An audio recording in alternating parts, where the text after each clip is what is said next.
Welcome. This should hopefully be a very quick, simple, and easy lesson. But I ask one thing of you. As you do this lesson, I want you to make sure you think about what the M and B are every time you submit them or put them into your homework assignment. What I'm going to talk about is all linear equations can be written in the form that we call slope-intercept. Slope-intercept form, where in these new equations, we're going to have both a variable y and a variable x.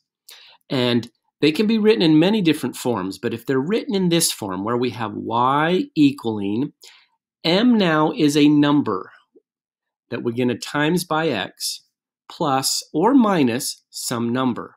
So m and b are numbers, x and y are variables. Now, m is what we call the slope, or we could call it the rate of change. Slope, by the way, is also rise over run. So again, the number that sits in front of the variable x is the slope. This b value we actually call the y-intercept. The y-intercept, or the point 0b. Now what I mean by 0b is there's an x value and a y value for every point. Again, think about this equation up here. There's an x value and a y value. And there's many, many, many points that will solve a linear equation. Now again, I want you to think about what b is when you do this assignment. Now let me actually explain to you what m and b are graphically. What I mean by that is they're going to give you just a simple equation written in that form of y equals mx plus b. It might be as simple as y equals 2x plus 5. And the question is going to be, what is the slope? What is the rate of change? Well, the slope is always this number that sits in front of the x. Do not include x. So if the question was, what is the slope?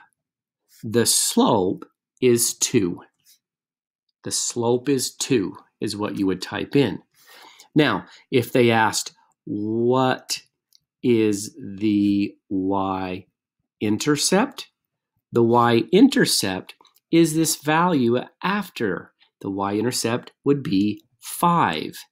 Now, I prefer to say it's 0, 5 because the x value is 0 and the y value is 5. But most likely they'll just have you type in 5. Now let me show you what that means graphically. If I have a graph, an x and a y-axis, this equation of y equals 2x plus 5, it would actually start on the y-axis at 5 units up. That's why it's called the y-intercept. If I plug a 0 in, a 0 for x, remember this is x and y. If I plug a 0 in for x, 0 times any slope or any rate of change is going to be 0, plus 5 is just 5. Y would be 5. So that, remember, that's what an equation does. It gives us, we choose what we want to use for our input, the x, and then the equation will tell us what y goes with it. So I would go over left and right 0 and up to 5. Now the slope, the rate of change, by the way, always think of rate of change or slope as rise over run. So I'd actually think of it as 2 over 1. An integer is always over 1, which means we go up 2 and right 1. And we could technically graph that, which is going to be a future lesson. For today, we're not graphing it. We're just actually telling you, what is this number mean? It's the slope. What does this number mean? It's the y-intercept. So again, I'm going to just do 2 more quick examples.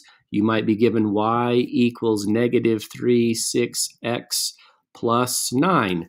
Actually, I don't think they would do 3, 6 because that reduces to 1/2. They'll give it to you in reduced form. They're not going to make you reduce.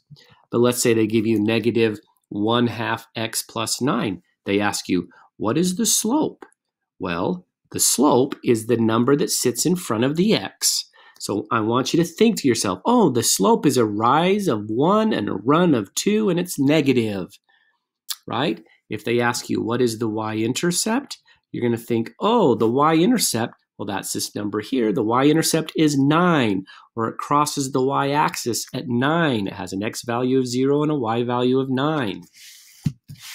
One more. They might give you y equals negative 2/7 x minus 5/3. It doesn't even have to be an integer.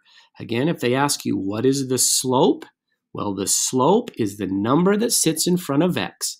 It doesn't include x, but it's the number in front of x. So my slope would be negative 2/7. My rate of change would be negative 2/7. My rise over run is 2/7, rise of 2, run of 7, and I'm going downhill at a slope of negative, which we'll talk about more in the future. What's my y-intercept? Oh, my y-intercept is this value here, including the sign. So it's negative 5/3, or I cross the y-axis at negative 5/3, or it has an x value of 0 and a y value of negative 5/3. We'll talk a lot more about graphing in the future, but hopefully this will make this lesson very quick and easy for you.